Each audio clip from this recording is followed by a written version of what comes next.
የመድፈኞቹ አሰልጣኝ ሚኬል አርቴታ ከነገው እጅግ ተጠባቂ የብራይተን ፍጥጫ በፊት ወሳኙን ጋዜጣዊ መግለጫ ሰጥተዋል። ስለ ካይ ሃቨርት፣ ስለ ጋብርኤል ማጋሌሽ፣ ስለ ሪካርዶ ካላፊዮሪ እንደዚሁም ስለ ሂንካፔና ነገ ሊኖር ስለሚችለው አሰላለፍ በመግለጫቸው አንስተዋል። ስለዚህ ይህንን ወሳኝ መግለጫ ወደ እናንተ አደርሳለሁ። ከዛ በተጨማሪም አርሰናል የተጎዱ ተጫዋቾች እንደ ጋብርኤል ማርቲኔሊ ያሉ ተጫዋቾችን ጨምሮ ነገ አርሰናል ይዞት ሊገባ የሚችለው አሰላለፍ ግምታዊ አሰላለፍ እንግዲህ ለአርሰናል ቅርብ የሚባሉ የመረጃ ምንጮች አጋርተዋል።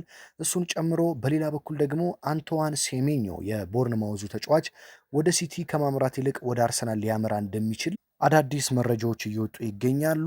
እነዚህን ሁሉ ጨምሬ እንግዲህ የዕለቱን ወሳኝ ስፖርታዊ ጥንክር እንደተለመደው በአማረ መልኩ ወደ እናንተ የማደርስ ይሆናል። ቪዲዮን እየተመለከታችሁ ሰብስክራይብ ያላደረጋችሁ ካላችሁ አንድ ጊዜ ሰብስክራይብ በማድረግ ቤተሰብ እንድትሆኑ በአክብሮት ጋብዛችኋለሁ። ከአርቴታ መግለጫ እንጀምርና ስለተጎዱ ተጫዋቾች እንደዚሁም የነገው የአርሰናል አሰላለፍ ምን ሊመስል ይችላል ወደሚለው መረጃ የምናመራ ይሆናል። አሰልጣኝ ሚኬል አርቴታ እንግዲህ ሁልጊዜ መግለጫቸውን ሲጀምሩ ከተጎዱ ተጫዋቾች እንደሚጀምሩ ይታወቃል። ዛሬም ያንን በማድረግ ነው የጀመሩት። ለአርሰናሎች ግን በጣም ጥሩ የሚባል ሰበር መረጃ በመናገር ነው የጀመሩት። እሱም ጀርመናዊው ኢንተርናሽናል ኪንግ ካይ ሃቨርትስ በነገው ጨዋታ ተቀያሪ ወንበር ላይ ልንመለከተው እንደምንችል ፍንጭ ሰጥተዋል። ስለ ካይ ሃቨርት የተጠየቁት አሰልጣኝ ሚኬል አርቴታ ካይ ሃቨርት ገና ከክሪስታል ፓላሱ የካራቦ ካፕ ጨዋታ በፊት ነበር ልምምድ የጀመረው። እሱ በጣም ዝግጁ ነው። በነገውም ጨዋታ ልትመለከቱት ትችላላችሁ። የእሱ ጉዳት ካሁን በኋላ ሳምንታት ጠብቁ፣ ወራት ጠብቁ የምንልበት ሳይሆን የአንድ ወይ የሁለት ቀናት ዕድሜ ብቻ ነው የቀረው። ነገ አብሮን ልምምድ ይሰራል። ስለዚህ በጨዋታው ላይ ልንመለከተው እንችላለን ሲሉ ፍንጭ ሰጥተዋል። ይህም የበርካታ የአርሰናል ደጋፊዎችን ያስደሰተ መረጃ ሆኖ ታይቷል። እንግዲህ ስለዚህ ነገ ልንመለከተው እንችላለን። ካይ ሃቨርትን በተቀያሪ ወንበር ላይ የመመልከት እድላችን እጅግ ሰፊ እንደሆነ እየተገለጸ ይገኛል። ስለዚህ ካይ ሃቨርት ተመልሷል ማለት እንችላለን። ሁለት ቀን ቀረው ማለት እንግዲህ ለአስቶን ቪላው ጨዋታ ሙሉ በሙሉ ዝግጁ ይሆናል። ነገ ደግሞ በተቀያሪ ወንበር ላይ የመመልከት እድላችን ሰፊ እንደሆነ አርቴታ ተናግረዋል። ይህም ለአርሰናል ደጋፊዎች በጣም አስደሳች ዜና ነው ማለት ነው። ስለ ጋብርኤል ማጋሌሽ ግን ብዙ መናገር አልፈለጉም። ይህ እንግዲህ ብዙ ጊዜ አርቴታ የሚጠቀሙበት ታክቲክ እንደሆነ ይታወቃል። በተለይ በጣም ወሳኝ ተጫዋቾችን ተመልሰዋል ብለው በሙሉ ኮንፊደንስ መናገር አይፈልጉም። ታዲያ እንደተናገሩት ከሆነ ከነገው ጨዋታ ውጪ ነው ጋብርኤል ማጋሌሽ፣ ልምምድ አብሮን አልሰራም። ስለዚህ በነገው ጨዋታ ይኖራል ብዬ አልጠብቅም። ነገር ግን ለመመለስ በጣም ቅርብ ነው። ቀጣይ በቪላው ጨዋታ ልትመለከቱ ትችላላችሁ ሲሉ እንግዲህ አርቴታ ተናግረዋል ማለት ነው። ጋብርኤል ማርቲኔሊ አሁንም ያን ያህል የከፋ ጉዳት እንዳልሆነና ነገ በሚኖረን ልምምድ ላይ የመጨረሻ ሙከራ አድርገንለት ለጨዋታ ዝግጁ የሚሆን ከሆነ እንመለከተዋለን ሲሉ እንግዲህ አርቴታ ተናግረዋል። ስለ ሪካርዶ ካላፊዮሪ አንስተዋል። ሪካርዶ ካላፊዮሪ ነገም የአርሰናልን የመሃል ሜዳ ስፍራ ከሳሊባ ጋር በመጣመር ሊመራ የሚችልበት እድል እጅግ ሰፊ እንደሆነ ገልጸዋል።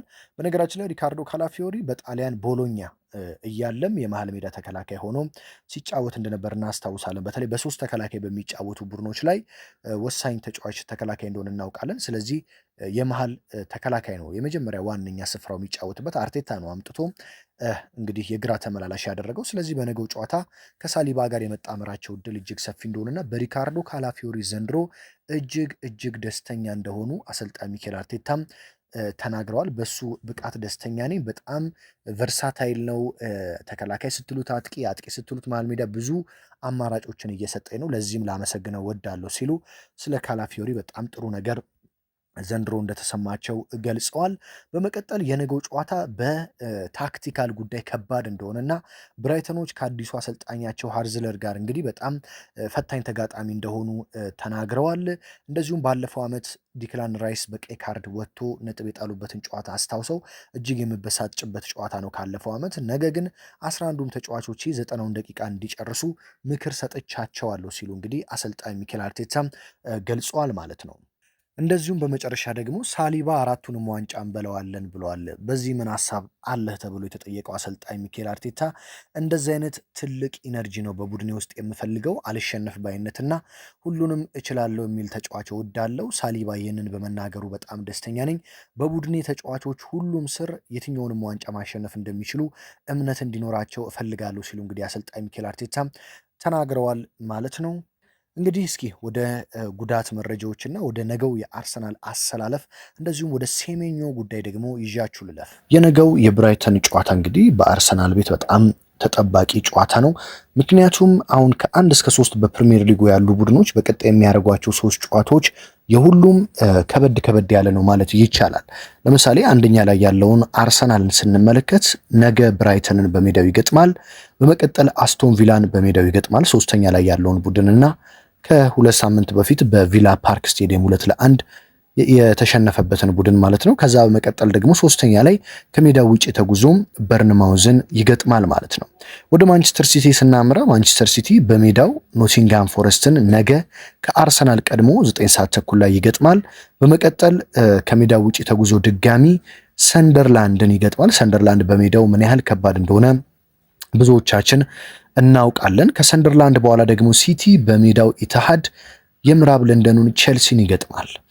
አስቶን ቪላ እንግዲህ ነገ ከቼልሲ ጋር ነው ጨዋታውን የሚያደርገው። ከሜዳው ውጭ ነው፣ በስታንፎርድ ብሪጅ የሚደረግ ጨዋታ ነው። ይህ ጨዋታ አስቶን ቪላ ትክክለኛ የዋንጫ ቡድን ነው አይደለም የሚለውን በደንብ የምንመለከትበት እንደሆነ በርካታ የእንግሊዝ ሚዲያዎች ተንታኞች እየገለጹ ይገኛሉ። ጨዋታው ነገ 2 ሰዓት ተኩል ነው የሚደረገው ማታ ከአርሰናል እና ከሲቲ ጨዋታ በኋላ። አስቶን ቪላ ነገ ቼልሲን የሚያሸንፍ ከሆነ በጣም ለዋንጫው እንዲገመትና ዘንድሮ ትክክለኛ የዋንጫ ቡድን እንደሆነ ግምት ያስቀምጣል ብዬ አስባለሁ። ቼልሲን ካሸነፈ በኋላ በመቀጠል ወይም ደግሞ ቼልሲን ነገ ከገጠመ በኋላ አስቶን ቪላ ከሜዳ ውጪ በኤሚሬትስ ስቴዲየም አርሰናልን ይገጥማል። ከአርሰናል በመቀጠል ደግሞ በሜዳው ኖቲንግሃም ፎረስትን ይገጥማል ማለት ነው። እንግዲህ እነዚህን ጨዋታዎች ስንመለከት ከሁሉም የአርሰናል ጨዋታዎች ትንሽ ከበድ ያሉ ይመስላሉ። ምክንያቱም አርሰናል ከብራይተን ከአስቶን ቪላና ከቦርንማውዝ ነው በተከታታይ። በአንጻሩ የማንቸስተር ሲቲ ጨዋታዎች ከሌሎቹ አንጻር ቀለል ያሉ ይመስላሉ። ያው ኖቲንግሃም ለሲቲ ይከብዳል ተብሎ አይጠበቅም። ሰንደርላንድ ትንሽ ቢፈትነውም ሲቲ የማሸነፍ እድል ይኖረዋል።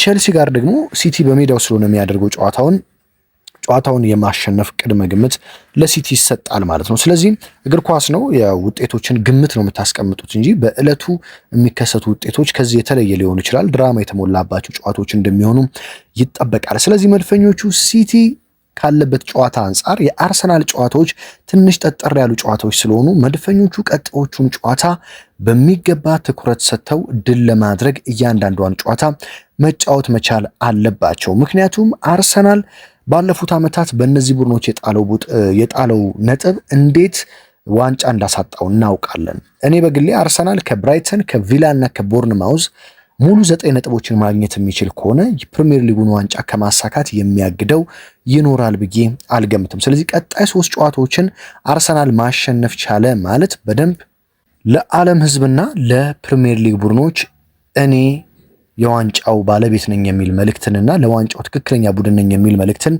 ማስተላለፍ የሚችልበት ውጤት ስለሆነ አርሰናል ቀጣዮቹን 3 ጨዋታዎች በከፍተኛ ጥረት ያደርጋል ተብሎ ይጠበቃል። እንግዲህ ወደ ጉዳት መረጃዎች ልውሰዳችሁ።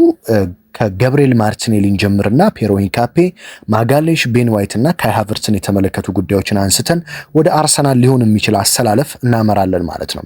እንግዲህ ከገብርኤል ማርቲኔሊ ጉዳይ ስንጀምር ጋብሪኤል ማርቲኔሊ እንደምታውቁት በክሪስታል ፓላሱ ጨዋታ ግጭት የሚመስል ነገር ገጥሞት እንደወጣ እናስታውሳለን። ያው የገጠመው ግጭት ነው። ከዛ በኋላ ግን አርቴታ ከረፍት በኋላ ጨዋታውን ለመቀጠል ምቾት አልተሰማውም። ስለዚህ ቀይረን ለማስወጣት ተገደናል በሚል ማርቲኔሊን መቀየራቸው ይታወቃል። ዛሬ የሚወጡ መረጃዎች እንደሚያሳዩት ከሆነ ጋብሪኤል ማርቲኔሊ ነገ በተቀያሪ ወንበር ላይ እንደምንመለከተው እና ለጨዋታው ዝግጁ እንደሆነ፣ ነገር ግን በቋሚ አሰላለፍ ሊያንድሮ ትሮሳርድ የቀድሞ ቡድኑን ብራይተንን ለመግጠም የአርሰናል ቋሚ 11 ላይ ማርቲኔሊን ተክቶ የመግባቱ እድል እጅግ ሰፊ እንደሆነ ተገልጿል። ማርቲኔሊ በፓላሱ ጨዋታ በጣም አስደናቂ ብቃት እንዳሳየ ይታወቃል። ስለዚህ በነገው ጨዋታ ማርቲኔሊ ተቀያሪ ወንበር ላይ ተቀምጦ ሊያንድሮ ትሮሳርድ ግን በቋሚ አሰላለፍ ውስጥ እንደምንመለከተው እየተዘገበ ነው የሚገኘው። ወደ ፔሮ ሂንካፔ ጉዳት ደግሞ ልውሰዳችሁ። እንግዲህ መድፈኞቹ ዘንድሮ እንደ አርሰናል በተከላካይ ጉዳት የታመሰ ቡድን አለ ብዬ እኔ በግሌ አላምንም። ምክንያቱም በጣም በርካታ የአርሰናል ተጫዋቾች በተለይ ተከላካዮች በጉዳት እየታመሱ ነው። ሳሊባ ሲጎዳ ማጋሌሽ ሲጎዳ ሂንካፔ ሲጎዳ ካላፊዮሪ እያለ እንግዲህ ዘንድሮ አርሰናል ተከላካይ ስፍራውን በተደጋጋሚ ለመቀያየር እየተገደደ ነው። ፔሮ ሂንካፔ እንግዲህ በነገው ጨዋታ የመሰለፍ እድሉ እጅግ ሰፊ እንደሆነና በክሪስታል ፓላሱ ጨዋታ እረፍት የተሰጠው በኤቨርተኑ ጨዋታ ላይ የትከሻ ጉዳት ስለገጠመው እንደሆነ ተሰምቷል። ስለዚህ ለነገው ጨዋታ ዝግጁ የመሆን እድሉ ሰፊ ቢሆንም አርቴታ ምናልባትም በፓላሱ ጨዋታ የተጠቀሙትን የተከላካይ ስፍራ አሰላለፍ ይዘው ይገባሉ ተብሎም ይጠበቃል። ወደ ጋብሪኤል ማጋሌሽ ደግሞ ስናመራ ጋብሪኤል ማጋሌሽ ነገም በተቀያሪ ወንበር ላይ የመኖር እድሉ እጅግ ሰፊ እንደሆነ ተሰምቷል።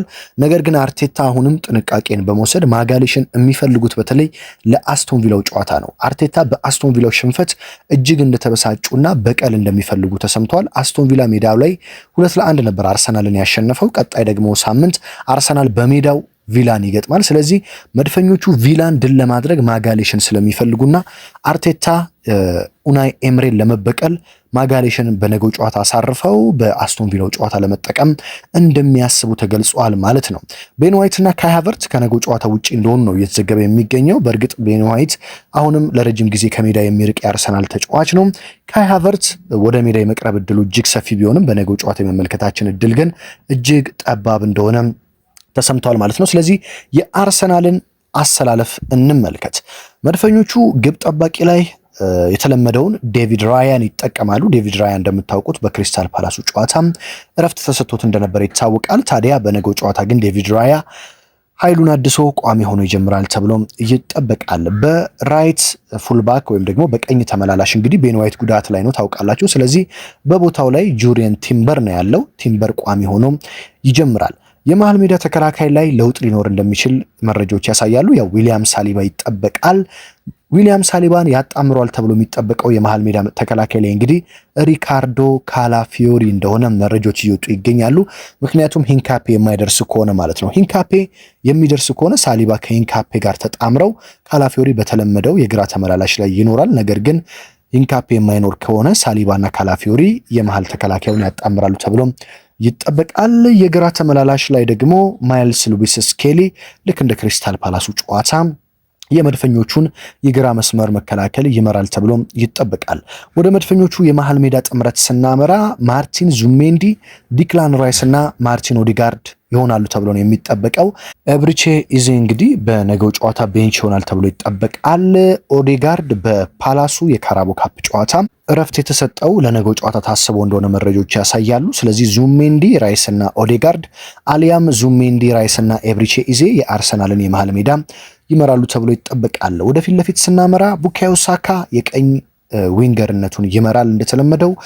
አጥቂ ቪክተር ዮኮሬሽ እንግዲህ በፓላሱ ጨዋታ በደንብ ረፍት አድርጎና ኤቨርተን ጨዋታ ላይ ግብ ካስቆጠረ በኋላ በነገውም ጨዋታ እንግዲህ ስትራይከሩ ዮኮሬሽ ይሆናል ተብሎ ይጠበቃል።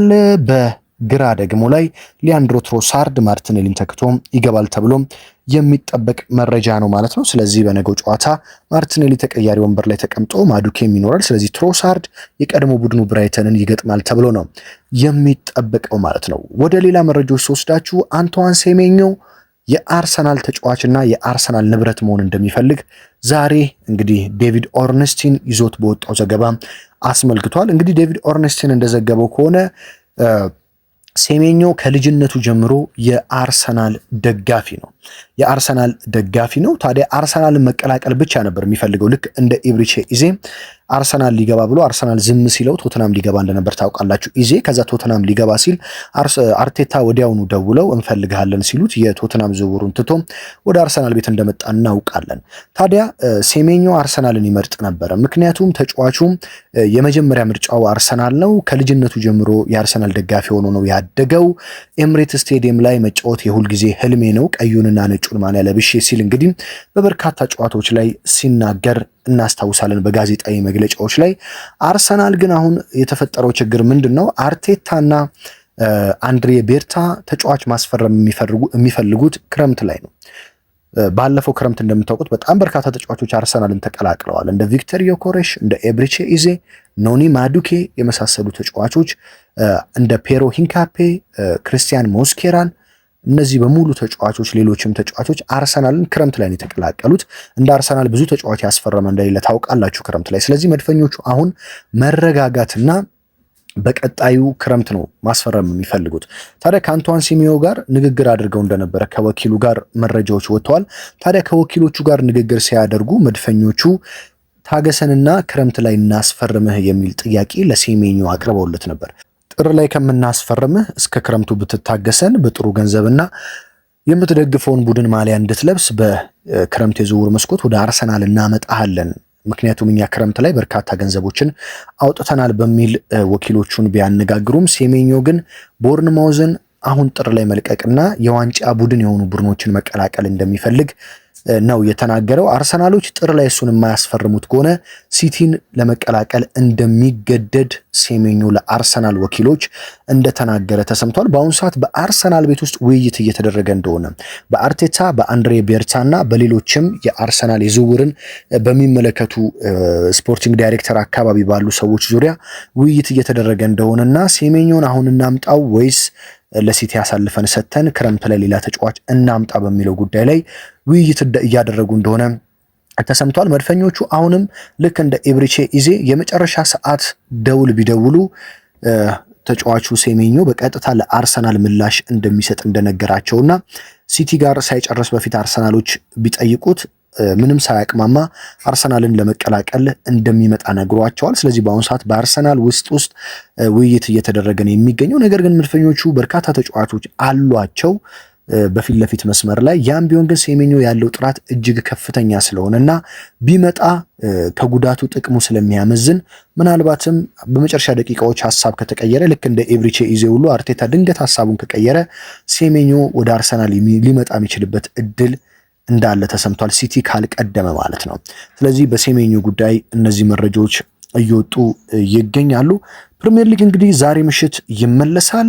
ዛሬ ምሽት በቦክሲንግ ዴይ ጨዋታ ማንቸስተር ዩናይትድ ከኒውካስትል ጋር ጨዋታውን ያደርጋል። በነገራችን ላይ የዘንድሮ የቦክሲንግ ዴይ ጨዋታ አንድ ብቻ ነው፣ ዩናይትድ ከኒውካስትል የሚያደርጉት ነው። ምክንያቱም በጨዋታ መደራረቦች ምክንያት ሌሎች ጨዋታዎች እንዳይኖሩ ተደርጎ ዩናይትድ ከኒውካስትል ጋር ዛሬ ምሽት እንግዲህ በቦክሲንግ ዴይ ይጫወታሉ። ነገ 9 ሰዓት ተኩል ሲቲ ወደ ከሜዳው ውጪ ተጉዞ ኖቲንግሃምን ይገጥማል። በመቀጠል 12 ሰዓት ላይ አርሰናል በሜዳው ኤምሬትስ ከብራይተን፣ ብሬንፎርድ ከቦርንማውዝ፣ በርንሌይ ከኤቨርተን፣ ሊቨርፑል በአንፊልድ ወልቭስን ይገጥማል። በተመሳሳይ 12 ሰዓት ላይ ዌስትሃም ዩናይትድ ከፉልሃም ጋር ጨዋታቸውን እያደርጋሉ። የለንደን ጨዋታ ማለት ነው።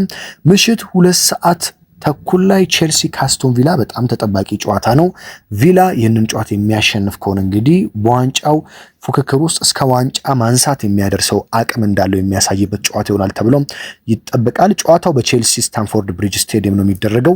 ቪላ በቼልሲ ሜዳ ምን ይገጥመዋል የሚለው ተጠባቂ ሲሆን አስቶን ቪላ ነጥብ የሚጥል ከሆነና አርሰናልና ሲቲ የሚያሸንፉ ከሆነ ከቪላ በመራቅ የዋንጫ ፉክክሩ በሲቲና በአርሰናል መካከል እንደሆነ ከአሁኑ መታወጅ ይጀምራል ማለት ነው። እሁድ ዕለት ሰንደርላንድ ከሊድስ ዩናይትድ እና ፓላስ ከቶተንሃም ጨዋታቸውን የሚያደርጉ ይሆናል ማለት ነው። እንግዲህ የዕለቱ ወሳኝ መረጃዎች እነዚህ ናቸው። በነገራችን ላይ ነገ ፕሪሚየር ሊግ ከተደረገ በኋላ አርሰናል ነገ ከብራይተን ጋር ከተጫወተ በኋላ ከአስቶን ቪላ ጋር ማክሰኞ ነው የሚጫወተው። ስለዚህ ካሁን በኋላ ያሉ ጨዋታዎች እጅግ በጣም አጓጊና የዋንጫ ፉክክሩ ላይ ትልቅ እንግዲህ አሻራ የሚኖራቸው ጨዋታዎች ይሆናሉ ተብሎ ይጠበቃል። የአርሰናል የጉዳት መረጃዎች፣ የነገ አሰላለፍ፣ እንደዚሁም ስለ አንቷን ሴሜንዮ የወጡ ስፖርታዊ ጥንክሮች እነዚህን ይመስላሉ።